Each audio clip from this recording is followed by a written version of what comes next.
شب برات نجات کی رات اس کو کہا جاتا ہے۔ میں ویسے بھی رسمی تقریر نہیں کیا کرتا، اور آج تو میں سمجھتا ہوں کہ ہمیں کچھ منزل نواز باتیں کرنی چاہیے۔ ہماری ذہنی سطح کس تربیت کی متقاضی ہے، اور ہمیں اب کس سمت اپنے سفر کو لے کر کے آگے بڑھنا ہے، اس تعلق سے کچھ باتوں کی اصلاح، کچھ نئے اہداف۔ یہاں خانقائی نظم میں جتنے لوگ وابستہ ہیں ان سے میری گزارش ہوگی کہ وہ دلوں کے کشکول کھول کر اس فقیر بے نوا کی باتوں کو سنیں۔ میں آپ کے سامنے درد دل رکھنے جا رہا ہوں۔ میں کچھ ایسی گزارشات کرنا چاہتا ہوں جو صرف اپنوں سے کی جا سکتی۔ میں جس طرح کا سفر اپنے احباب کے ساتھ کرنا چاہتا ہوں، اس کے تعلق سے کچھ اہم باتیں بڑا سوچ کر، بڑا سمجھ کر۔ اس طرح کبھی زمانہ ہوتا تھا نا خط لکھنے کا، تو جو لوگ خط لکھتے تھے نا، ٹیلی فون پہ تو لوگ فی البدی بول دیتے ہیں نا جو من میں آتا ہے، اور کچھ تھوڑے سے پرانے لوگ جانتے ہوں گے کہ جو لوگ خط لکھتے تھے وہ لکھتے تھے اور سمجھتے تھے کہ عبارت ٹھیک نہیں، پھر پھاڑ دیتے تھے، پھر نئے جملوں کے ساتھ، نئی حسن کے ساتھ نئی عبارت کو تشکیل دیا جاتا تھا، اور کئی دفعہ وہ بھی اس شخص کے قابل نہیں ہوتی تھی جسے وہ خط بھیجنا ہوتا تھا۔ تو سوچ کر، سمجھ کر، پرکھ کر کئی صفحات کو ضائع کر کے ایک مضمون تیار کیا جاتا تھا، اور وہ محبت نامہ اپنے بزرگوں کو، دوستوں کو، بھائیوں کو، عزیزوں کو روانہ کیا جاتا تھا۔ میں بھی آج ایک محبت نامہ آپ کی خدمت میں پیش کرنے جا رہا ہوں۔ قرآن مجید سے میں نے ایک آیہ کریمہ تلاوت کی ہے۔ اللہ کریم نے فرمایا وَمِنَ النَّاسِ مَن يَشْرِي نَفْسَهُ ابْتِغَاءَ مَرْضَاتِ اللَّهِ، فرمایا کوئی آدمی ہے جو اپنی جان ہی بیچ دیتا ہے، اپنی جان ہی بیچ دیتا ہے۔ کوئی شخص کس رستے میں بیچ دیتا ہے؟ مرضات اللہ، اللہ کی رضا تلاش کرتے ہوئے۔ اس رستے میں اس نے اپنی ساری زندگی بیچ ڈالی، لیکن اس کا مقصود یہ تھا کہ مجھے میرا رب مل جائے، میرے رب کی رضا مل جائے، اللہ اور اس کے رسول کی محبت کا حصول میرے لیے آسان ہو جائے۔ اس رستے میں اس نے جان ہی بیچ دی۔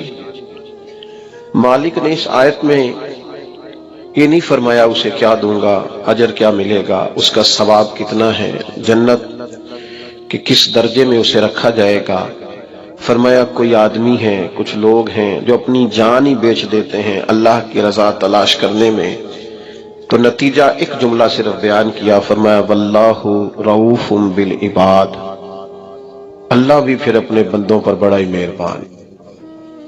اس جملے نے بات کو اتنا کھول دیا ہے، اتنا واضح کر دیا ہے۔ فرمایا اگر تم نے میری خاطر، نبی پاک صلی اللہ علیہ وسلم نے ارشاد فرمایا جب شعبان کی 15ویں رات آئے تو رات کو بیدار رہا کرو اور صبح کو روزہ رکھا کرو۔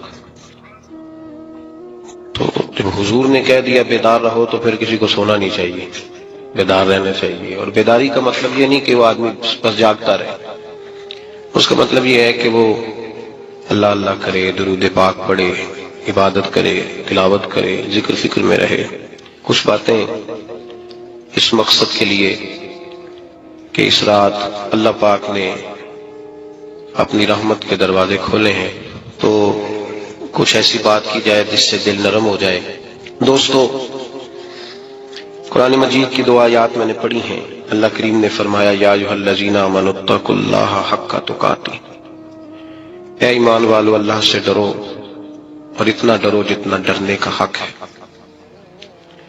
ڈرو اللہ پاک سے، اور جس طرح تم کسی سے ڈرتے ہو، ڈرنے کا حق ہوتا ہے، وہ حق ادا کرنے کی کوشش کرو۔ ہم میں سے بہت سارے لوگ ڈرتے ہیں کچھ لوگوں سے، اور جب وہ ڈر رہے ہوتے ہیں تو انہیں احساس ہوتا ہے۔ اللہ پاک نے ہمارا وہ احساس خود بیان کر دیا ہے۔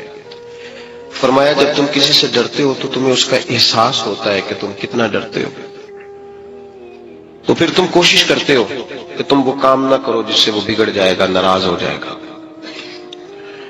جو لوگ قانون سے ڈرتے ہیں اشارہ نہیں توڑتے، کچھ بھی ہو جائے اشارہ نہیں توڑتے. انہیں پتا ہے کہ یہاں اشارہ توڑیں گے تو الجھ جائیں گے. اور جہاں انہیں فکر نہ ہو کہ کوئی پوچھنے والا نہیں، وہاں ہم نے دیکھا ہے کہ لوگ اشارہ توڑ دیتے ہیں. اللہ تبارک و تعالیٰ نے موقع دیا، میں حرمین شریفین حاضر ہوا تو وہاں ایک روڈ دائری روڈ کہلاتا ہے. اس روڈ سے پیدل چلنے والے نہیں گزر سکتے. وہ کہتے ہیں جی اس روڈ سے پیدل والا نہ گزرے، ان کے لیے علیحدہ جگہ ہے.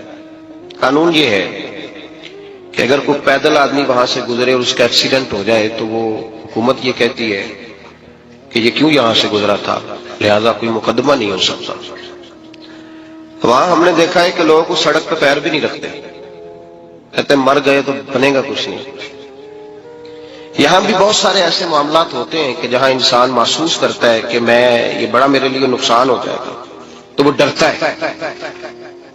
ایک چھوٹی سی بات ہے کہ رات کو کوئی آدمی اپنا دروازہ کھلا رکھ کے نہیں سوتا، حالانکہ کوئی عرض نہیں، کبھی کھلا رہ بھی جاتا ہے. اور اگر کبھی رہ جائے تو جس کی ذمہ داری بند کرنے کی ہو اس کے ساتھ پھر جو رویہ ہوتا ہے گھر والوں کا، یہ خوف ہے ہمارا اندر کا. تو بڑی شدت کے ساتھ ہم اس شخص کو سخت سست کہتے ہیں، ڈانٹتے ہیں، کہتے تو نے خیال ہی نہیں کیا، جمع پونجی لٹ جاتی تو یہ خوف ہے، یہ ہمارا اندر کا یہ خوف ہے. آپ بازار میں جائیں تو درجنوں لوگوں نے گن مین بٹھائے ہوئے، ان کا دل نہیں کرتا کہ اضافی تنخواہ دی جائے. کیا مطلب ہے ایک آدمی کو اضافی پیسے دینے کا؟ لیکن وہاں آدمی بٹھایا جاتا ہے، اس کو تنخواہ دی جاتی ہے، اس کی روٹی کا بندوبست کیا جاتا ہے، اس کے سارے ضروریات زندگی کا خیال رکھا جاتا ہے. اور پس منظر یہ ہوتا ہے کہ ڈر لگتا ہے اگر یہ شخص نہ ہوا تو ہماری چوری ہو جائے گی. اللہ فرماتے ہیں کہ تو جہاں سے ڈرتا ہے تجھے پتا ہے، تو اس طرح کر کہ مجھ سے بھی اتنا ڈر جتنا ڈرنے کا حق ہے. یہ جھوٹ موٹ کا ڈراوا نہ پیدا کر کے ہو اللہ معاف کرے جی. اچھا جناب ڈرتے ہیں آپ اللہ تعالیٰ سے، آپ نے تو کانوں کو ہاتھ لگائے، تو پھر آپ کیا کر رہے ہیں؟ اللہ معاف کرے جی میں تو بات نہیں کرتا، بس 2-4 آدمیوں کی پگڑی اچھالوں گا، اس سے زیادہ نہیں. ڈر لگتا ہے جی بات کرتے ہوئے 15-20 آدمی بس میرے قابو آئے. یہ کس قسم کا ڈر ہے؟ ڈرنے کا حکم دیا. اور میرے رسول کریم سید عالم صلی اللہ تعالی علیہ وآلہ وسلم نے ارشاد فرمایا کہ تو رب کریم سے دنیا میں ڈر جا جس طرح ڈرنے کا حق ہے. جب قیامت کا دن آئے گا تو اللہ تجھے ڈرائے گا نہیں بلکہ اپنی رحمت کی چھاؤں میں جنت میں داخل کر دے گا. یہاں ڈر. ایک جگہ تو اللہ نے فرمایا ڈرو، اور کچھ جگہوں پہ فرمایا کہ جو میرے علم والے بندے ہیں نا، جن کو میں نے علم دیا ہے، عالم ہے، ان کے بارے میں فرمایا کہ ان کے دلوں میں میری خشیت ہے. انما یخشی اللہ من عبادہ العلماء، اللہ کے بندوں میں سے جو علم والے ہیں وہ اللہ کی خشیت رکھتے ہیں.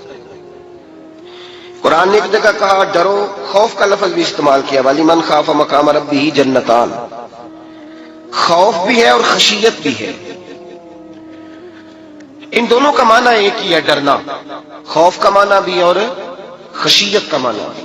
ڈرنا جب آپ علماء لغت کو پڑھیں گے، عربی ادب کو جاننے والے لوگوں کا مطالعہ کریں گے تو انہوں نے یہی لکھا ہے کہ ان دونوں کا معنی ڈرنا ہے.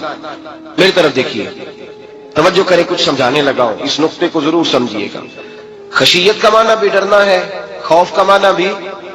لیکن جب صوفیاء کے پاس جائیں نا، صوفیاء جو قرآن و سنت کی روح کی تفسیر کرنے والے ہیں، تو وہ کہتے ہیں نہیں، خشیت اور خوف میں فرق ہے. خوف اور ہوتا ہے، خشیت صوفیاء اس کی تفسیر اور کرتے ہیں. وہ کہتے ہیں خوف بھی ہوتا ہے اور خشیت بھی ہوتی ہے، الگ الگ چیزیں ہیں، ایک نہیں. بڑی خوبصورت بات ہے، اگر آپ سمجھ گئے تو آپ کو فائدہ دے گی. صوفیاء یہ کہتے ہیں کہ بھائی خوف ہوتا ہے اپنے گناہوں کا، کہ میں نے یہ گناہ کیے ہیں، اگر اللہ نے مجھ سے پوچھا تو مجھے بڑا خوف آتا ہے مار پڑے گی، یہ خوف ہے. پھر سمجھ لیں، ایک آدمی نے حرام کا مال اکٹھا کیا ہے زندگی میں، معاذ اللہ اس نے بڑے پاپ کیے، گناہ کیے، شراب پی، بدکاری کی، معاذ اللہ تعالیٰ ثم معاذ اللہ. اب اسے ڈر لگ رہا ہے کہ اللہ تبارک و تعالیٰ نے پوچھا تو میں کیا جواب دوں گا. یہ خوف ہے. اور خشیت یہ ہے کہ ایک آدمی سارا دن نماز پڑھتا ہے، روزہ رکھتا ہے، عبادت کرتا ہے، اللہ کو یاد کرتا ہے، پھر بھی ڈرتا ہے. یہ خشیت ہے، یہ خشیت ہے۔ جو گناہوں سے ڈرے وہ خوف ہے، اور جو رب کی ناراضگی سے ڈرے وہ خشیت ہے۔ جو کہے یار میرا رب کہیں ناراض نہ ہو جائے، میرا رب کہیں مجھ سے۔ بڑی خوبصورت مثال دی۔ میں نے اپنے صاحب سے پوچھا کہ حضور یہ مسئلہ کیا ہے، تو فرمانے لگے ایک بادشاہ نے ایک غریب کی بیٹی اسے پسند آ گئی تھی، تو اس نے عزت کے ساتھ اس سے شادی کر لی، رشتہ بھیج کے وقار کے ساتھ۔ بیٹی کا باپ اپنی بیٹی کے مقدر پر رشک کرنے لگا کہ میری بیٹی کو بادشاہ نے پسند کیا ہے، بادشاہ کے شہزادے نے رشتہ بھیج دیا ہے۔ شہزادہ بیاہ کے لے گیا بیٹی کو، 20 کنیزائیں نوکرانیاں اس عورت کی خدمت کرنے پہ لگی ہوئی ہیں، اس کا ہر حکم ماننے کو تیار ہے، لیکن وہ بی بی سویرے بھی رو پڑتی ہے اور شام کو بھی رو پڑتی ہے، وہ روتی رہتی ہے۔ اس سے کسی نے پوچھ لیا کہ بی بی تو روتی کیوں ہے؟ 20 کنیزائیں ہیں، گھر میں سکون ہے، ہر شے ہے، تو روتی کیوں ہے؟ تو وہ کہنے لگی اصل بات یہ ہے کہ جو کچھ مجھے ملا ہے میں اس کے قابل نہیں تھی، تو میں ڈرتی ہوں میرا سائیں کہیں ناراض نہ ہو جائے، وہ ناراض نہ ہو جائے، میں قابل نہیں تھی، میری اوقات نہیں تھی۔ یہ من عالم کے من دانم، میں جو ہوں اس کا مجھے پتا تو ہے، اس نے میری حیثیت سے، میری اوقات سے، میرے ضرب سے، میری محنت سے بڑا بڑھ کے مجھے عطا کر دیا، میری چونکہ اوقات سے زیادہ دے دیا تو میں ڈرتی ہوں وہ ناراض نہ ہو جائے، کہیں میری یہ کھیل، یہ جو میں نے گھونسلہ بنایا ہے، یہ کہیں میرا ٹوٹ نہ جائے۔ میرے بھائی، میرے رسول کریم سید عالم صلی اللہ علیہ وسلم کے امت کے اولیاء، صلحاء، صوفیاء، اتقیاء، صحابہ، اہل بیت، یہ لوگ جب روتے تھے تو یہ کوئی اس لیے نہیں روتے تھے کہ یہ آج دوپہر کو چینی میں ملاوٹ کر کے آئے ہیں تو اس لیے رو رہے ہیں رات کو، اس لیے نہیں روتے تھے کہ آج انہوں نے جو شکر بیچی ہے اس شکر کے اندر بورا ملایا ہوا تھا، اس لیے نہیں رو رہے کہ آج 10، 15، 20 لاکھ رشوت کا مال بینک میں جمع کر، اس لیے تھوڑی روتے تھے، یہ تو اس لیے روتے تھے کہ اللہ تو نے بڑا کچھ عطا کیا ہے، کہیں ہم سے ناراض نہ ہو جانا۔ یہ تو اس کی خشیت میں رو رہے تھے۔ حضرت داؤد طائی رحمت اللہ تعالی علیہ، حضرت امام جعفر صادق جو نبی پاک صلی اللہ علیہ وسلم کے نواسے، جناب داؤد طائی کی ملاقات ہوئی تو امام جعفر صادق حضور کے نواسے عرض کرنے لگے داؤد طائی یار میری بخشش کی دعا کرنا، رب مجھے معاف کر دے۔ تو حضرت داؤد طائی رحمت اللہ علیہ فرمان لگے امام صاحب آپ حضور کے نواسے ہیں، میں نے دعا کرنی ہے کہ آپ نے میرے لیے کرنی ہے؟ تو حضرت امام جعفر صادق رو پڑے، کہنے لگے یار تو نہیں کرنی ہے، اور اسی لیے تو تجھ سے دعا کرا رہا ہوں کہ کہیں ایسا نہ ہو نانا مصطفیٰ کی بارگاہ میں جاؤں تو وہ مجھے کہیں کہ میں کس طرح کا تھا تو کس طرح کا بن کے آیا ہے۔ یہی تو دعا کرانی ہے کہ میرے لیے دعا کر۔ جو جتنا بڑا ہوتا تھا نا اتنی زیادہ خشیت ہوتی ہے، اور گناہگار کے تو اللہ تبارک و تعالیٰ بعضوں کا سزا دیتا ہے، آنسو سلب ہو جاتے ہیں، اس کو تو اپنے گناہوں پہ رونا ہی نہیں آتا، وہ تو روتا ہے بچہ نہ ہو تب روتا ہے، وہ تو روتا ہے پیسے نہ ہو تب روتا ہے، وہ تو اس وقت روتا ہے جب اس کا مال چلا جائے، اس کو تو بعضوں کا گناہگار کو تو بعضوں کا سزا ملتی، اللہ فرماتے تو دنیا کے لیے روئے گا، میرے لیے نہیں رو سکتا۔ اور جو رب کریم کے بندے ہوتے ہیں انہیں اللہ کہتا ہے تو دنیا سے بے نیاز ہے، تیری آنکھ سے آنسو جب بھی ٹپکے یا میرے لیے ٹپکنا چاہیے یا محمد مصطفیٰ کے لیے ٹپکنا چاہیے۔ آپ اگر اس بات کو تھوڑا سا غور کے ساتھ سمجھے تو تمام اولیاء صلحاء کیا یہ رو رہے ہیں، تڑپ رہے ہیں، کیا اس کی وجہ تھی؟ نمازیں کم رہ گئی تھی، روزوں میں کمی تھی، فرائض ادا نہیں کرتے تھے کہ رویا کرتے تھے؟ کیوں روتے تھے؟ حضرت سیدنا عمر فاروق رضی اللہ تعالیٰ عنہ کے بارے میں صحابہ کہتے ہیں جناب عمر فاروق جب نماز پڑھاتے اتنا رویا کرتے تھے کہ 7ویں صف تک ان کے رونے کی آواز جایا کرتی، 7ویں صف تک ان کے رونے کی آواز جاتی۔ ہم لوگ بن کے بیٹھ گئے ہیں، ہم لوگ بن کے بیٹھ گئے، ہم یہ سمجھتے نہیں کہ ہماری حیثیت کیا تھی اور رب کریم نے ہمیں نوازا کیا ہے۔ آپ پڑھیے کتابیں، میرے رسول پاک صلی اللہ علیہ وسلم فرماتے ہیں میرا عمر جس گلی سے گزرے شیطان رستہ بدل جاتا ہے۔ نبی پاک فرماتے ہیں میرا عمر جب تک دنیا میں رہے گا دوزخ کو تالا لگا رہے گا۔ اس صاحب اسد الغابہ نے لکھا ہے نبی پاک صلی اللہ علیہ وسلم نے حضرت جبریل امین کو بلایا، فرمایا چل میرے عمر کی شان بیان کر۔ تو حضرت جبریل امین علیہ السلام عرض کرنے لگے یا رسول اللہ صلی اللہ علیہ وسلم 950 سال اگر اللہ مجھے عمر دے، 950 سال رب عمر دے اور پھر بھی میں عمر فاروق کے فضائل بیان کروں تو میں نہیں کر سکتا، عمر کی شان میں نہیں بیان کر سکتا، 950 سال بھی اگر میری عمر ہو۔ نبی پاک نے فرمایا پھر میرے ابو بکر کے بارے میں، عرض کی یا رسول اللہ ابو بکر کی تو بات اس سے بہت آگے کی ہے نا، وہ نبی پاک کتنی عظمت بیان کر رہے ہیں، کس قدر زیادہ رسول کریم صلی اللہ تعالی علیہ وآلہ وسلم ان کی عظمت بیان کرتے ہیں۔ حضرت عمر کیا کہتے ہیں، وہ لوگوں کو بتاتے پھرتے ہیں کہ تم نے دیکھا ہے نا میری کتنی عظمت ہے، وہ یہ نہیں کہتے، حضور فرماتے ہیں عمر کی بڑی شان بڑی شان بڑی شان۔ اور عمر کے پاس جب بھی کوئی جاتا ہے کہتے عمر آپ کا کیا مقام ہے، تو عمر فرماتے میں تو اونٹ چرانے والے کا بیٹا ہوں، میں تو اونٹ چرانے والے کا بیٹا ہوں، میں تو اونٹ چرایا کرتا تھا، میں تو 10 اونٹ نہیں سنبھال سکتا۔ حضرت فاروق اعظم رضی اللہ تعالیٰ عنہ سے کوئی پوچھتے جناب عمر آپ کا کیا حال ہے، تو آپ فرماتے ہیں یہ تو میرے مقدر ہے کہ میری بہن نے قرآن سنایا تو میں در رسول تک پہنچ گیا، ورنہ مجھے پوچھنے والا کوئی نہ ہوتا۔ کبھی جناب علی المرتضیٰ کا بازو پکڑ کے کہتے ہیں علی تو نہ ہوتا تو عمر ہلاک ہو جاتا۔ بھائی حضور شانیں بیان کرتے ہیں، نبی پاک کہتے ہیں میرے ابو بکر نے احسانات کیے، بڑے احسانات کیے، میں نے سب کا بدلہ چکا دیا، ابو بکر کا نہیں چکایا، اللہ کی بارگاہ میں عرض کروں گا یا اللہ تو ہی اسے بدلے دے۔ اور جناب ابو بکر صدیق سے کوئی پوچھتا ہے ابو بکر آپ کا کیا حال ہے، تو ابو بکر صدیق فرماتے ہیں مجھ سے میرے اندر کا عالم نہ پوچھو، اگر قیامت کے دن اعلان ہوا نا کہ سارے لوگ بخشے گئے ایک باقی بچا ہے تو مجھے ڈر لگتا ہے کہ ابو بکر ہی بچ جائے گا جو نہیں بخشا جائے گا، مجھے ڈر آتا ہے۔ تو بھائی بن کے بیٹھ گئے لوگ، لوگوں کو پوچھ کر کے دیکھیں، کہتے ہیں کیا پاپ کیا ہے، کیا ہو گیا ہے، خشیت سے کانپتی ہوئی روحیں، تڑپتے ہوئے میرے رسول پاک کے غلام، اولیاء اللہ صوفیاء کرام کے رونگٹے کھڑے ہیں رب کریم کے خوف سے، جو جتنا مالک کو جانتا ہے اتنا کانپ رہا ہے، اتنا ڈر رہا ہے، جس کی آنکھوں سے آنسو خشک ہے، مطلب یہ ہے یہ رب کو جانتا ہی نہیں، اسے کیا خبر اس کا جلال کتنا ہے، اسے کیا خبر اس کا عذاب کتنا ہے، تو کیا جانے ان بطش ربک لشدید، جب وہ پکڑتا ہے تو بڑا سخت پکڑتا ہے۔ حضرت عثمان غنی کو 3 دفعہ میرے نبی پاک نے فرمایا جنتی ہے، جنتی ہے، العثمان فی الجنہ، العثمان فی الجنہ، العثمان فی الجنہ، 3 دفعہ حضور نے جنت کی بشارت دی۔ میرے مصطفیٰ کریم نے فرمایا میرا عثمان گلی سے گزرے تو فرشتے بھی اس کی حیا کرتے ہیں۔ جناب عثمان غنی جن کو میرے نبی نے 2 بیٹیاں دے کے کہا عثمان میری 100 بیٹی بھی ہوتی، ایک کے بعد دوسری انتقال کرتی جاتی تو میں ساری تیرے نکاح میں دے دیتا، وہی حضرت عثمان غنی قبر پہ کھڑے ہیں حضور کے وصال کے بعد، ایک قبر پہ کھڑے، آنکھوں سے آنسو جاری ہے، داڑھی ساری آنسوؤں سے بھر گئی ہے، روتے ہی جاتے ہیں، روتے ہی جاتے ہیں۔ غلام کہتا عثمان یار رونا ہمیں چاہیے، رونا ہمیں چاہیے، جن کو کوئی بشارت نہیں اور آپ کو تو 3 بشارتیں، روتے کیوں ہو؟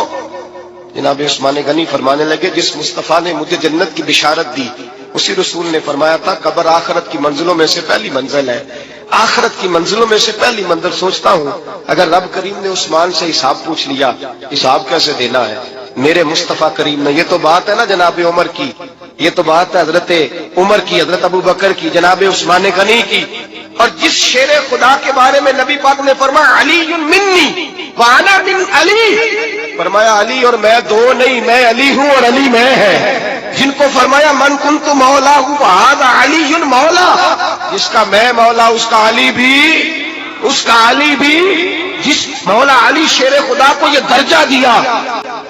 وہ علی المرتضیٰ اٹھے ہیں، نماز کا وضو کیا ہے، مصلی کی جانب جانے لگے تو جناب علی کا وجود تھر تھر کانپنے لگا، تھر تھر چھم چھم آنسو برسنے لگے۔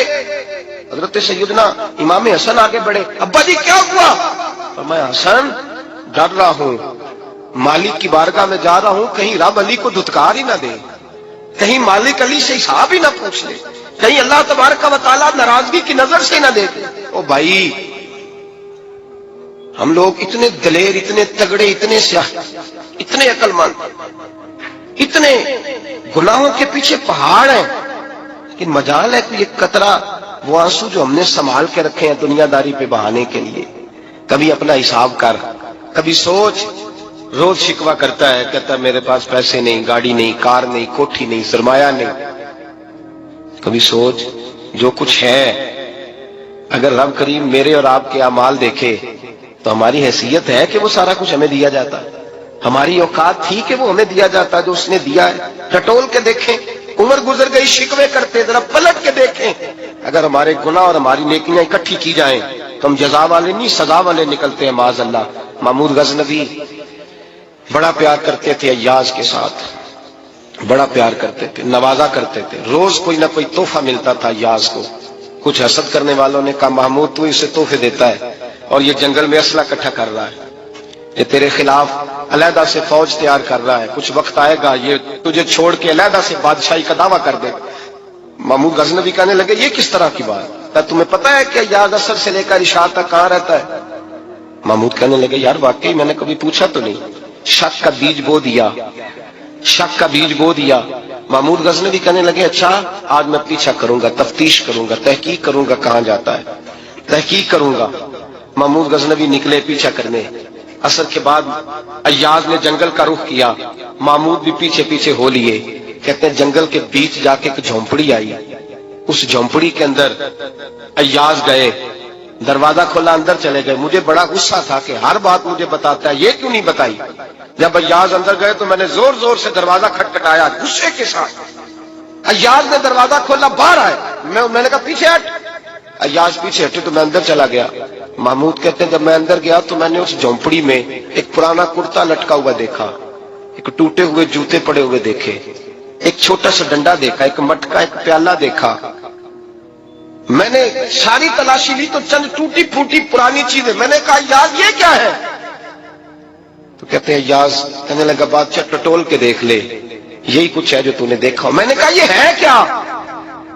کہتے ہیں ایاز پیروں میں بیٹھ گیا، تڑپ کے رونے لگا، کہنے لگا بادشاہ یہ میری اوقات ہے، یہ میری اوقات ہے، یہ میری اوقات ہے، یہ میری اوقات ہے۔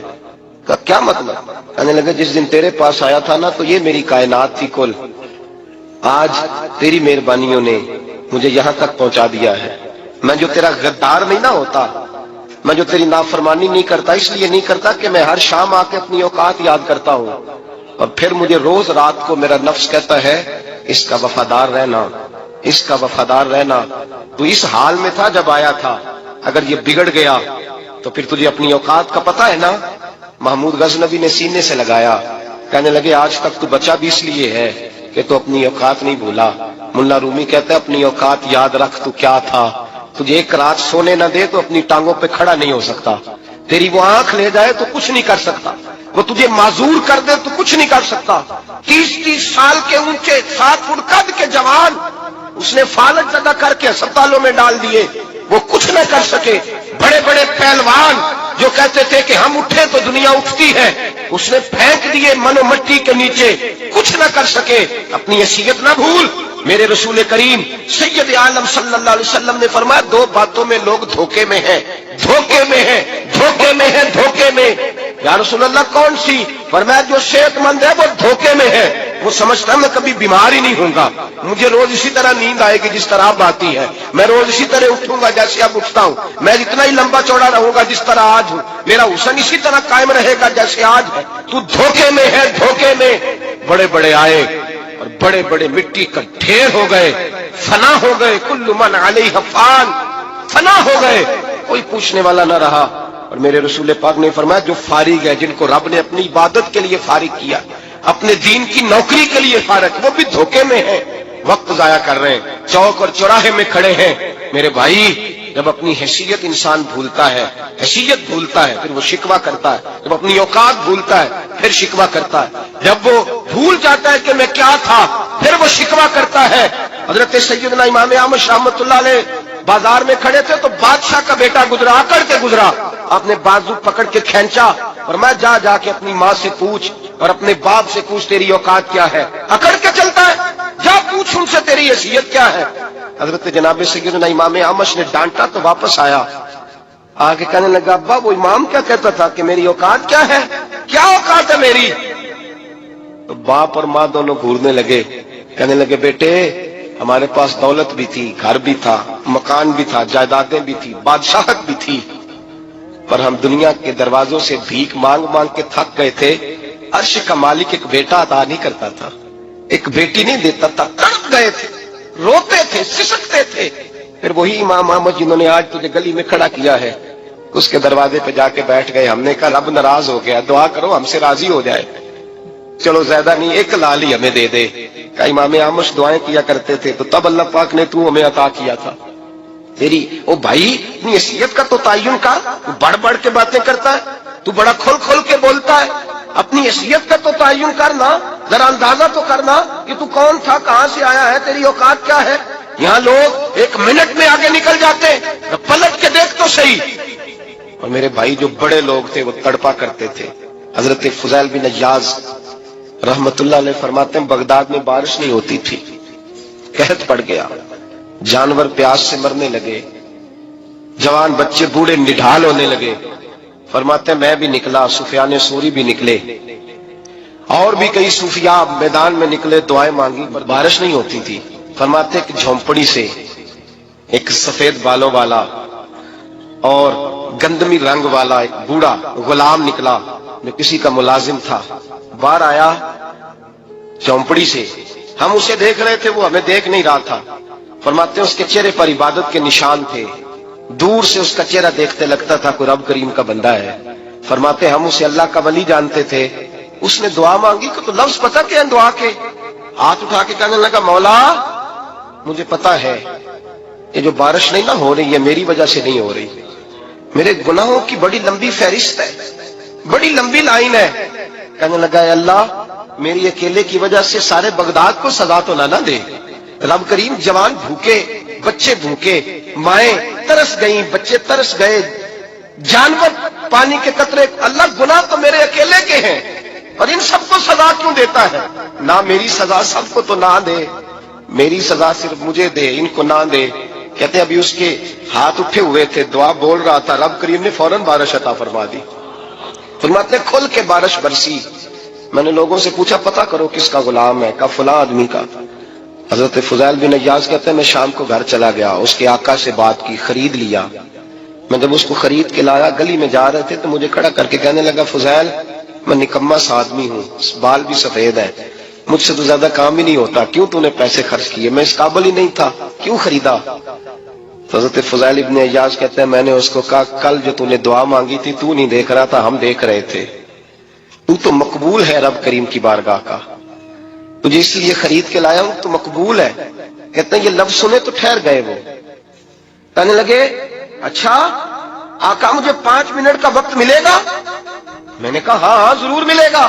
کہتے انہوں نے وہیں نماز کی نیت باندھ لی، 2 رکعتیں پڑھی اور 2 رکعتیں پڑھ کے ہاتھ اٹھائے، کہنے لگے مولا تیرا اور میرا راز تھا، تو نے راز کیوں کھولا؟ اللہ مسترنا بسترک الجمیل، یا اللہ تیرے پاس پیارے پیارے پردے ہیں، ایک پردہ مجھے عطا کر دے، مجھے اپنا رکھ، مجھے لوگوں کے سامنے میرے پردے نہ کھول۔ آپ فرماتے ہیں یہ کہہ کہ وہ زمین پہ بیٹھے کلمہ شہادت پڑھا، ان کی روح پرواز کر گئی۔ میرے بھائی جو زیادہ پرہیزگار تھے، جو بڑے رب کریم کے بندے تھے، ان کے تو آنسو خشک ہی نہیں ہوتے، وہ تو تڑپا کرتے، صبح شامیں ان کی روح کے گزرتے تھے اور رب کریم کی ناراضگی سے ڈرتے تھے۔ وہ کہتے تھے مالک کہیں ناراض نہ ہو جائے، کہیں بگڑ نہ جائے۔ میرے رسول کریم صلی اللہ علیہ وسلم کے صحابی کہتے ہیں ایک جنگ سے خوشخبری آئی تو جو خوشخبری لانے والے تھے وہ حضرت عمر فاروق رضی اللہ تعالیٰ عنہ کے پاس پہنچے خوشخبری دینے۔ حضرت عمر رضی اللہ تعالیٰ عنہ کھڑے تھے، صحابی نے آ کے کہا عمر مبارک ہو۔ جناب عمر کچھ لوگوں سے گفتگو کر رہے تھے، بات چیت جاری تھی، کہا مبارک ہو فتح ہو گئی۔ حضرت عمر کہنے لگے ٹھہر تو جا، اس سے تو بات کر لینے دے جس سے کر رہا ہوں، جب کہنے ٹھہر تو جا۔ وہ جو پیچھے کھڑے تھے وہ شرمندہ ہو گئے، اتنی سی بات ہے نا، چودھری تو بندہ بنتا ہی تب ہے جب 5-10 کی ایک دن کے اندر بےزتی کر لے، پڑھا لکھا تو بنتا ہی تب ہے جو 10-15 کو جاہل کہہ لے، بڑا تو بنتا ہی تب ہے جو 5-6 کو نیچا دکھا لے۔ یہ ہماری ڈگریوں کا تو مزاج ہی بڑا مختلف ہے، ہم تو اعزاز والے ہوتے ہی تب ہیں جب کچھ چھوٹا ہوگا تو ہم بڑے ہوں گے نا، ہم تو چاہتے ہیں ہمیں کچھ چھوٹا ملے، کسی کو چھوٹا کر کے اس کے قد پہ سوار ہو کے بڑا ہونا چاہتے ہیں۔ اتنی سی بات تھی کہ ٹھہر جانا یار پہلے اس کی تو سن لینے دے۔ وہ شرمندہ ہو گئے صاحب، جب وہ شرمندہ ہو گئے تو سیدنا فاروق اعظم دوڑے گئے۔ صحابہ کہتے ہیں گارا تھا، کیچڑ تھا، اس گارے میں سر رکھا، سجدہ کرنے لگے، اٹھے، کہنے لگے مولا اپنے عمر سے ناراض نہ ہو جانا، یہ کل تک اونٹ چرایا کرتا تھا، آج تیری مخلوق کو شرمندہ کرنے لگ گیا ہے، یہ اپنی حیثیت ہی بھول گیا، اسے خبر ہی نہیں کہ یہ کیا تھا، یہ آج تیری مخلوق کو شرمندہ کرتا ہے، اللہ اپنے عمر سے ناراض نہ ہو جانا۔ وہ شخص کہتے ہیں پیچھے آ کے کھڑا رو رہا ہوں. میں نے کہا عمر کیا کر رہے ہو؟ فرمایا نہیں یار میں نے تجھے شرمندہ کیا ہے, یہ میں بھول گیا تھا کہ میں کیا ہوں. بھائی اپنی حیثیت کا تعین کریں, آؤ آج اپنی حیثیت کا تعین کریں. دیکھیں ہم کہاں تھے, کہاں بیٹھے, پلٹ کے دیکھیں کیا تھے, ہم کیا ہیں. راتیں کہاں گزرتی ہیں, صبح کہاں بیتتی ہیں. ایک لمحے کے لیے پلٹ کر اپنے ظلم, زیادتیاں, جھوٹ, غیبتیں, بے حیائیاں, اپنی زندگی کے امور کا اگر ہم یک نظر جائزہ لیں, پیچھے پلٹ کے دیکھیں تو حضرت جناب سیدنا غوث اعظم جیلانی رضی اللہ تعالیٰ عنہ فرمایا کرتے تھے اگر لوگ اپنے گناہ یاد کریں تو وہ پریشان ہو جائیں کہ ہمیں پانی کا قطرہ کیوں مل رہا ہے. وہ اگر اپنی غلطیاں یاد کریں تو انہیں احساس ہو کہ ان کا سانس کیسے چل رہا ہے. بھائی اگلی بات سنو گے تو اور حیران ہو جاؤ گے. حضرت غوث اعظم رضی اللہ تعالیٰ عنہ فرمایا کرتے کہ اب خیال آتا ہے, اب سوچ آتی ہے کہ رب کریم نے کتنی ڈھیل دی ہوئی ہے. ہم ہیں کہ سمجھتے ہیں یہ میری عقل مندی کا کمال ہے کہ مجھے سارا کچھ نافرمانی کے باوجود بھی مل رہا ہے. بھائی خشیت الہی پیدا کریں. جتنا بندہ بڑا ہوتا تھا اس کے دل میں خوف بھی اللہ کا وہ جانتا تھا. حضرت امام اعظم ابو حنیفہ بیٹھے تھے تو ایک بی بی فتویٰ پوچھنے آئی. بی بی روز خامن سے مطالبہ تو کرتی ہے, فلاں چیز چاہیے, فلاں چیز چاہیے. اللہ کرے وہ یہ مطالبہ کرنے لگ جائے کوئی شے نہیں چاہیے, جو چاہیے حلال کا چاہیے. آمین تو کہہ دیں. اللہ کرے بی بی یہ مطالبہ کرنے لگ جائے سوکھی روکھی چاہیے پر چاہیے مجھے جائز دینا, بے شک ایک وقت دینا. اللہ کرے یہ مطالبہ ہونے لگ جائے. شب برات کی بڑی مقدس رات, اللہ کرے اس رات یہ مطالبہ ہونے لگ جائے. ایک بی بی آئی خاتون, چرخہ کاٹتی ہے, سوت بناتی ہے. حضرت امام صاحب سے مسئلہ پوچھنے آئے. کیا مسئلہ پوچھا اس نے؟ کہنے لگی حضرت جی میں نا رات کو اپنی چھت پہ بیٹھ کے چرخہ کاٹتی ہوں, سوت بناتی ہوں. 14ویں رات کا چاند جب چڑھا ہوتا ہے تو اس کی روشنی میں چرخہ کاٹتی ہوں. کئی دفعہ نا بادشاہ کا لشکر میری گلی سے گزرتا ہے, بڑے بڑے لالٹین انہوں نے پکڑے ہوتے ہیں, بڑے بڑے روشن دان, بڑی بڑی ان کے اندر روشنی ہوتی ہے. تو حضرت جی کئی دفعہ نا وہ جب گزرتے ہیں تو ان کی روشنی میں بھی میں کچھ سوت بنا لیتی ہوں. مسئلہ یہ پوچھنا تھا کہ اس روشنی میں جو سوت بناتی ہوں اس کی کمائی میرے لیے جائز ہے کہ ناجائز ہے؟ اس کی روشنی میں حضرت امام اعظم نے اللہ اکبر کا اور چھم چھم آنسو گرنے لگے. حضرت امام صاحب نے اپنا گریبان پکڑا اور کھینچا, قمیض پھٹ گئی. کہنے لگے بی بی مسئلہ چھوڑ, تو پہلے بتا تو ہے کون, کہاں سے آئی ہے, کون ہے, بتا. تو کہنے لگی میں حضرت بشر حافی کی ہمشیرہ ہوں, میں حضرت بشر حافی, وہ جو درویش ننگے پیر نہیں پھرتا رہتا بغداد کی گلیوں میں, میں عظیم بھائی کی بہن ہوں, بشر حافی کی ہمشیرہ ہوں. حضرت امام اعظم فرمانے لگے کوئی اور بی بی آتی تو اس کے لیے جائز تھا, کیونکہ وہ جان بوجھ کے تو کسی کی روشنی نہیں استعمال کرتی, خود آتی ہے. کوئی اور آتی تو جائز تھا, تیرا مقام بڑا ہے, تیرے لیے جائز نہیں. یہ جائز نہیں تو اپنی حیثیت کا تعین کر, یہ تیرے لیے درست نہیں. بھائی بڑا تو تب ہوگا جب تیری احتیاط بڑی ہو جائے گی, بڑا تب ہوگا جب تیرا تقویٰ بڑا ہو جائے گا, بڑا تو تب ہوگا جب تو حلال حرام کے معاملے میں باریک باریک چیز کا خیال رکھے گا. اور اگر تو کوئی خیر ہے دیکھی جائے گی, ساری دنیا کر رہی ہے, ساری زمانہ کر رہا ہے, فلاں بھی کر رہا ہے, وہ خدا کے بندے یہ کس طرح کا معاملہ ہے, یہ کس طرح کی جمہوریت ہے؟ اپنے آپ کو سمجھائیں میرے عزیز, خشیت والی زندگی پیدا کریں, تقوی والی زندگی پیدا کریں. ہم لوگ ایسا وقت گزار رہے ہیں, اور یہ یاد رکھنا ہمیشہ انسان دنیا میں آتے ہیں, اس شہر کے بہت سارے لوگ ہو گزرے, علماء, مشائخ, صوفیاء, تاجر, زمیندار. آپ کسی بھی شعبے میں ٹٹولیں گے تو آپ کو کئی نام ملیں گے. اس شہر محبت کے ڈھیروں لوگ ہو گزرے, اور یہ کہانی ہر شہر کی ہے. آج میں اور آپ یہاں بستے ہیں, کچھ وقت کے بعد ہم داستان ہوں گے. امام شافعی رحمت اللہ علیہ فرماتے ہیں میں ایک شہر سے گزر رہا تھا تو میرے پیر کو ٹھوکر لگی, میں نے زمین کھودی تو ایک کھوپڑی نکلی, کھوپڑی نکلی تو اس کے اوپر تاج بھی تھا. ماتے میں نے شہر کے لوگوں سے پوچھا یہ کیا ہے, تو کہنے لگے یہ بادشاہوں کا قبرستان ہے, اس میں غریب دفن تو نہیں ہو سکتا تھا, دفن تو بادشاہوں کا خاندان ہے, لیکن افسوس کی بات یہ ہے کہ یہاں مٹی ڈالنے کوئی نہیں آتا. اب یہ سیدھی سڑک بن گیا. بھائی کبھی پلٹ کے دیکھ, ہزاروں لوگ آئے, اس روڈ سے کروڑوں لوگ گزرے اور منزل کو چلے گئے, لوگوں نے یاد نہیں رکھا. آپ اپنے حصے کا عمل کرنے آئے, ٹھیکیدار نہیں ہے کوئی اپنی اولاد کا, بال بچے کا, بہن بھائی کا.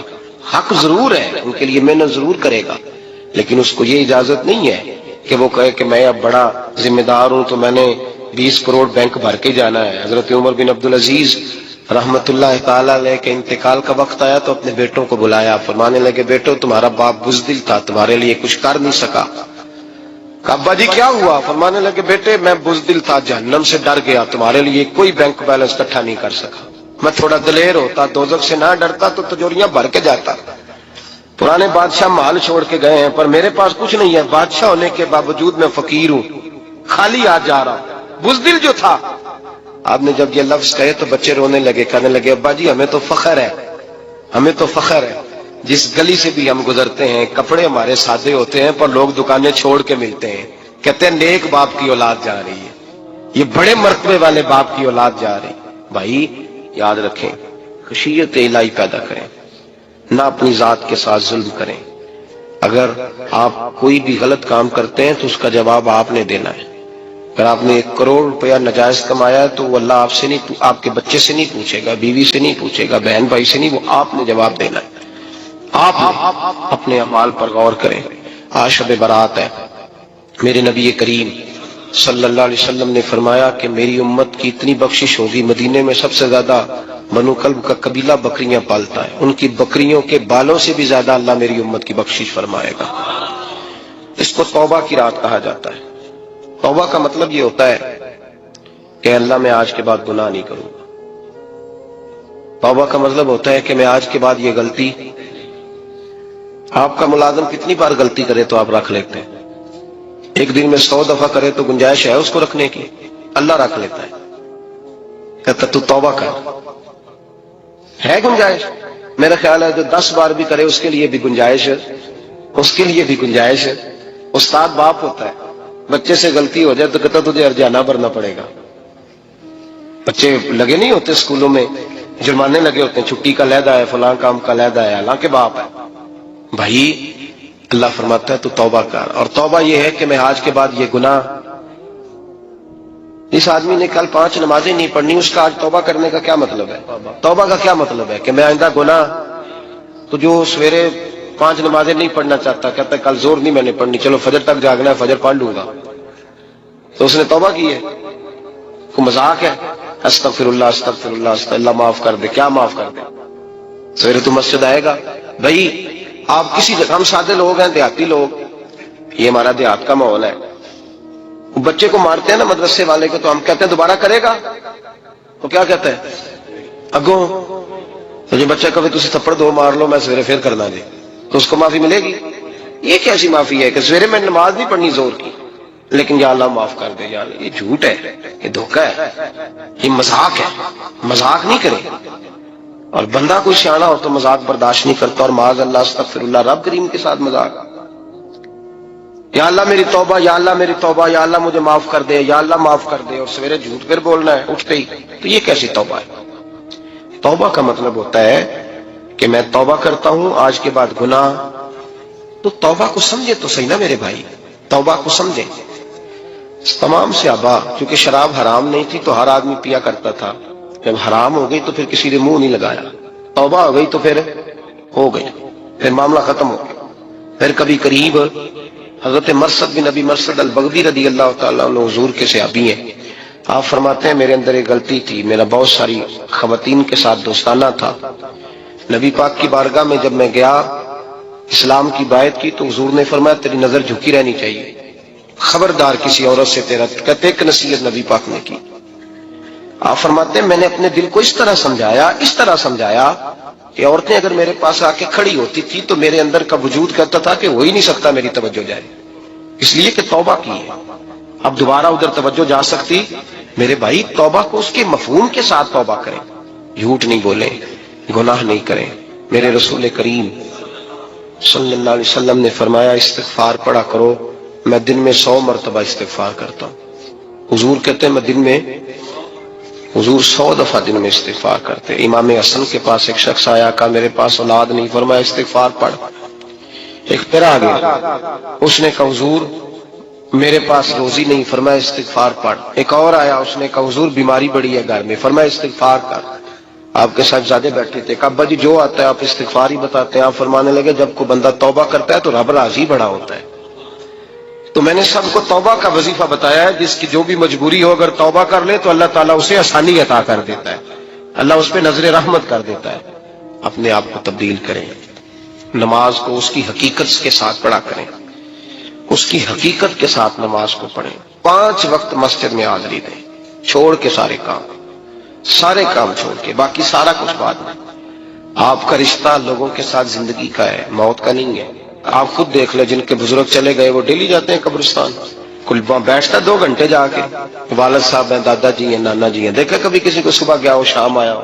یہی حال ہمارا ہوگا, بالکل کوئی نہیں جائے گا. اور پھر جب کوئی انتقال کر جاتا ہے نا تو کوئی یہ نہیں کہتا کہ ابا جی کو غسل دے لو, کہتے ہیں میت کو غسل دو.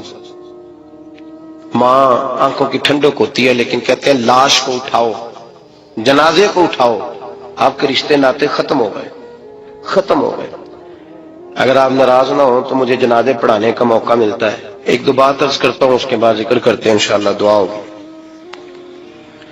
جنازوں پہ جانے کا اتفاق ہوتا ہے تو میں جنازے سے محسوس کرتا ہوں بہت ساری چیزوں کو. میں دیکھتا ہوں کہ جنازہ ہونے کے باوجود لوگ یہ سمجھتے ہیں کہ یہ ہونا تھا کام, یہ ہو گیا. اور وہاں کیفیت یہ ہوتی ہے کہ صرف یہی جنازہ ہے, اسی نے فوت ہونا تھا, ہم تو بچے ہوئے ہیں. قرآن پاک سے محبت کرنا, قرآن پاک پڑھنے والوں سے پیار کرنا, قرآن کے مدارس کو آباد کرنا, یہ بڑا مشکل ہوتا جا رہا ہے. ہم ایک مدرسہ چلاتے ہیں, ہم محسوس کرتے ہیں کہ یہ بڑا کٹھن معاملہ ہے, بڑا کٹھن. ایک تو تنقید کی نظر بھی سب سے زیادہ اداروں کی طرف ہوتی ہے, اور سب سے کم تعاون بھی اداروں کے ساتھ ہوتا ہے. مجبوری کے ساتھ ادارے وقت گزارتے ہیں. اپنا رجحان مدارس کی جانب کریں اور دین سیکھنے کی طرف رجحان کریں. قرآن مجید صحیح پڑھنا سیکھیں, قرآن مجید صحیح سمجھنا سیکھیں. اور پھر میرے بھائی جو آیات آپ کو ضروری ہیں, نماز جنازہ ہے, وضو ہے, غسل ہے, آپ کے روزمرہ کے معاملات ہیں, وہ کسی اچھی قاری سے, اہل سنت کے کسی شخص سے ان کی درستگی کرائیں, اپنے معاملات پہ غور کریں. یہ ان کوتاہیوں سے باہر آئیں, قرآن پاک سے محبت کریں اور دینداروں کے ساتھ جڑیں. ایک گزارش آپ سے اور کرنی ہے, اس کو بھی کھلے دل کے ساتھ سنیے گا, کھلے دل کے ساتھ. یہ شب برات کی رات ہے اور میں ذمہ داری کا مظاہرہ کرتے ہوئے بات کرنا ضروری سمجھتا ہوں. آپ کسی پیر صاحب سے ملیں, کسی آستانے پہ جائیں, یہ کچھ گزارشات ہیں, بات میری ختم ہو گئی, وہ کر کے میں دعا کرنے لگا ہوں. تو شریعت اسلامیہ کا ضرور پاس اور لحاظ کریں. یہ دیکھیں جس صوفی کے پاس, درویش کے پاس, جس کو آپ پیر سمجھ رہے ہیں, اسے کوئی قرآن حدیث بھی آتا ہے, وہ کو سنت شریعت کا بھی پابند ہے. میری اپنی جماعت سے ہاتھ باندھ کے گزارش ہے, خدا را اب بس کر دیں, بڑی تباہی ہو گئی اور لمبی چوڑی ہو گئی, تھک گئے ہم کہہ کے. لوگ سمجھتے نہیں اس چیز کو. اعلیٰ حضرت فاضل بریلوی نے لکھا ہے, ادھر دیکھیں, اعلیٰ حضرت نے لکھا ہے کندھوں تک بال رکھنا جائز ہے, کندھوں تک, کندھوں سے نیچے رکھنا حرام ہے. کیسے اس شخص کو لوگ پیر مان لیتے ہیں جس نے داڑھی سنت سے چھوٹی رکھی ہوئی ہے, بال بڑے رکھے ہوئے ہیں, یہ ملنگ صاحب ہے. ان تماشوں سے باہر آ جائیں, اللہ تبارک و تعالیٰ کی بارگاہ کی طرف رجوع کریں. ہم دم کے قائل ہیں, درود کے قائل ہیں. میں سارا دن پتہ نہیں 20 تعویذ لکھ کے دیتا ہوں.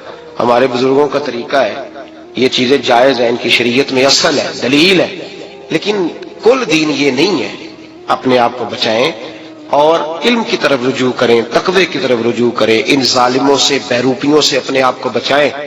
اور میں ان لوگوں کو بھی دعوت فکر دیتا ہوں جو ہمیں روز آ کے کہتے ہیں یہ تمہارا پیر, تو یہ تمہارا پیر, جب ہم خود کہہ رہے ہیں ہمارا نہیں, تو ہم کسی شرابی کبابی کو اٹھا کے کہہ دیں یہ تمہاری جماعت کا بندہ ہے تو تم رکھ لو گے؟ کہو. ہم اگر کہہ دیں تمہاری جماعت یہ درس دیتی ہے تو تم مان لو گے؟ یہ کیا بات ہے؟ اگر کسی جماعت کا کوئی شخص غلط ہے, اور ہم درباروں والے نہیں, ہم تو مسجدوں والے لوگ ہیں. دربار تو ایک ضمنی چیز ہے, بن بھی جائے تو ٹھیک ہے, ورنہ تو میرے نبی پاک نے فرمایا ہر مومن کی قبر جنت کا باغ ہوتی ہے. تو اندر دربار ہی بنا ہوا ہے, جنت کھلی ہوئی ہے. اوپر بلڈنگ بننا اتنا ضروری کام, مہربانی فرمائیں ایک تو اپنے آپ کو دین کی طرف راغب کریں. رمضان شریف آئے گا, اپنی اصلاح کی کوشش کریں. اور جب کسی دینی مجلس میں جائیں تو روح کی دنیا لے کر کے جائیں، کچھ سیکھنے کے ارادے سے جائیں، کچھ درس لینے کے ارادے سے جائیں، جمعے پڑھیں، دروس سنیں، تو کچھ لینے کے ارادے سے جائیں اور دین کی خدمت میں اپنے حصے ڈالنے کی کوشش کریں۔ اس سے صرف چندے کا معاملہ نہیں، اس سے مراد یہ ہے کہ اپنی اولاد کو، اپنے بچے کو، اپنے آپ کو دیندار بنائیں، یہ آپ کا دین میں حصہ ہوگا، یہ آپ کا دین کے ساتھ تعاون ہوگا۔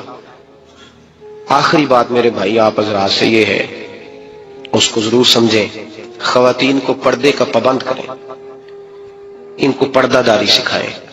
پردہ شریعت میں ضروری ہے، اور جواب دہ عورت نہیں ہوگی، اس کا خامند ہوگا، اس کا باپ، اور اس کا اگر بھائی بڑا سربراہ ہے تو وہ جواب دہ ہوگا کہ عورت بے پردہ کیوں نکلتی ہے۔ تہذیب کے نام پر بد تہذیبی نہ کریں، خبردار کوئی ایسا کام نہ کریں جس سے اللہ رسول ناراض ہو۔ ان کو پردے کا پابند کریں، بغیر برقعے کے، بغیر مکمل نقاب کے، بالکل عورت کو اجازت نہ دیں گھر سے نکلنے کی، سختی کریں، اور ان کو سمجھائیں کہ ہمارا تعلق یورپ کے ساتھ نہیں، ہمارا تعلق خاتون جنت حضرت فاطمہ الزہرا کے ساتھ ہے۔ ان کو پابند کریں، اور یہ میں ذمہ داری سے بات کہہ رہا ہوں، مرد ذمہ دار ہے اگر اس کی عورت باپردہ نہیں ہے، وہ ذمہ دار ہے، اور اللہ کی بارگاہ میں اس کی کوئی بات قابل قبول نہیں ہوگی۔ اور شب برات کی رات اتنے لوگ گواہ ہیں کہ یہ پیغام آپ کو پہنچایا گیا، آپ کو پہنچایا گیا، آسمان زمین اور ہوا گواہ ہے کہ ہمیں یہ بات پہنچائی گئی کہ ہمیں ان کو پردہ کرانا ہے۔ ذکر ہوگا، ذکر کیا ہے؟ ذکر ہے اللہ کو یاد کرنا۔ اور میرے نبی پاک صلی اللہ علیہ وسلم نے ایک حدیث میں فرمایا، رب کا ذکر اس طرح کرو کہ لوگ تمہیں دیوانہ سمجھے۔ یہ لوگ باتیں کرتے ہیں تو کھول کھول کے، اللہ کے ذکر کی باری آتی ہے تو تھک سے جاتے ہیں، تھک کے ذکر نہیں کریں، ذکر کریں تو پوری دل جمی کے ساتھ، سرور کے ساتھ، کیف کے ساتھ۔ اور آج کر کے تو دیکھیں بھلا ذکر میں ہوتا کیا ہے، یہ لذت کیا ہے، یہ کیف کیا ہے۔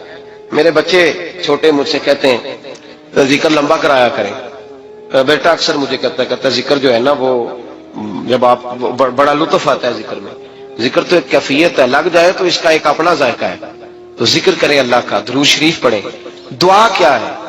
آج لائٹ کو بند کر کے جب ہمارے ہاں ذکر ہوتا ہے، دعا ہوتی ہے، تو ہمارے بزرگ یہ کہتے ہیں، ہم ثابت یہ کرنا چاہتے ہیں کہ ہم مجمع میں نہیں بیٹھے، یا اللہ تیری بارگاہ میں بیٹھے، ہمیں تو ساتھ والا دیکھ نہیں پا رہا۔ دعا مانگے، اور اللہ سے مانگے تو کھول کے مانگے۔ اور آج اگر ہو سکے نا تو کوئی ایک آدھ قطرہ گرا ہی دے۔ میرے نبی پاک نے فرمایا محفل میں چند لوگ بھی رو پڑے تو سب کا کام بن جاتا ہے۔ آپ میں سے کوئی نیک آدمی ایسا ہوگا تو ہمارے جیسے کئی گناہگاروں کو ساتھ اللہ اس پہ فضل فرمائے گا۔ یہاں ذکر کے بعد دعا ہوگی، دعا کے بعد پھر سلام ہوگا، پھر ایک دفعہ آخر میں دعا ہوگی، پھر آپ کو کچھ وقت دیا جائے گا انفرادی طور پہ نفل ادا کرنے کا، 4 6 نفل پڑھ کے نئے سرے سے تازے ہو کے آپ حضرات تشریف لائیں گے، اور پھر انشاءاللہ تعالی یہاں لنگر کا بندوبست ہوگا، آپ حضرات کے لیے معاذ جو کچھ ہے آپ کو پیش کیا جائے گا۔ کوشش کریں روزہ رہ ہی جائے صبح کا، ویسے بھی پریکٹس ہوگی رمضان کی، اور شعبان میں زیادہ روزے رکھنا میرے نبی پاک کی سنت بھی ہے، اس لیے ضرور کوشش کریں کہ سحری کا بندوبست ہے تو آپ روزہ رکھیں تاکہ آپ کے لیے آسانی ہو جائے۔ اللہ تبارک و تعالی ہماری اس حاضری کو اپنی بارگاہ میں مقبول فرمائے۔ سبحان اللہ۔ میرے پیارے دوستوں اور بزرگوں، ابھی آپ پیر اجمل رضا قادری صاحب کی زبان مبارک سے شب برات کی اس مقدس رات کا ذکر سن رہے تھے جس میں نصیب لکھے جاتے ہیں اور گنہگاروں کی بخشش کی جاتی ہے۔ یہ رات دراصل اللہ کی رحمت کا وہ دروازہ ہے جو ہر اس شخص کے لیے کھلا ہے جو سچے دل سے توبہ کا طلبگار ہو۔ جیسا کہ پیر صاحب نے فرمایا، یہ رات غفلت میں گزارنے کی نہیں بلکہ اپنے مولا کو راضی کرنے اور اس کی بارگاہ میں گڑ گڑانے کی رات ہے۔ امید ہے کہ نور بیان ٹی وی آفیشیل کی یہ پیشکش آپ کی زندگی میں ایک نئی روحانی روشنی لانے کا ذریعہ بنے گی۔ اگر آج کے اس بیان نے آپ کے دل کو چھوا ہے تو ثواب جاریہ کی نیت سے اس ویڈیو کو لائک کریں اور اپنے ان دوستوں اور عزیزوں کے ساتھ شیئر ضرور کریں جو اللہ کی رحمت سے مایوس ہیں۔ یاد رکھیں، کسی ایک بھٹکے ہوئے انسان کو صحیح راہ دکھانا بھی بہت بڑی نیکی ہے۔ پیر صاحب کے سال 2026 کے ایسے ہی مزید ایمان افروز اور مکمل بیانات دیکھنے کے لیے ہمارے چینل کو ابھی سبسکرائب کریں اور بیل آئیکن کو دبانا نہ بھولیں تاکہ ہر نیا پیغام آپ تک بروقت پہنچ سکے۔ کمنٹ سیکشن میں سبحان اللہ یا اللہ ہمیں معاف فرما لکھ کر اپنی حاضری ضرور لگوائیں۔ اللہ ہم سب کی عبادت اور توبہ کو قبول فرمائے۔ جزاک اللہ خیر۔ اللہ حافظ۔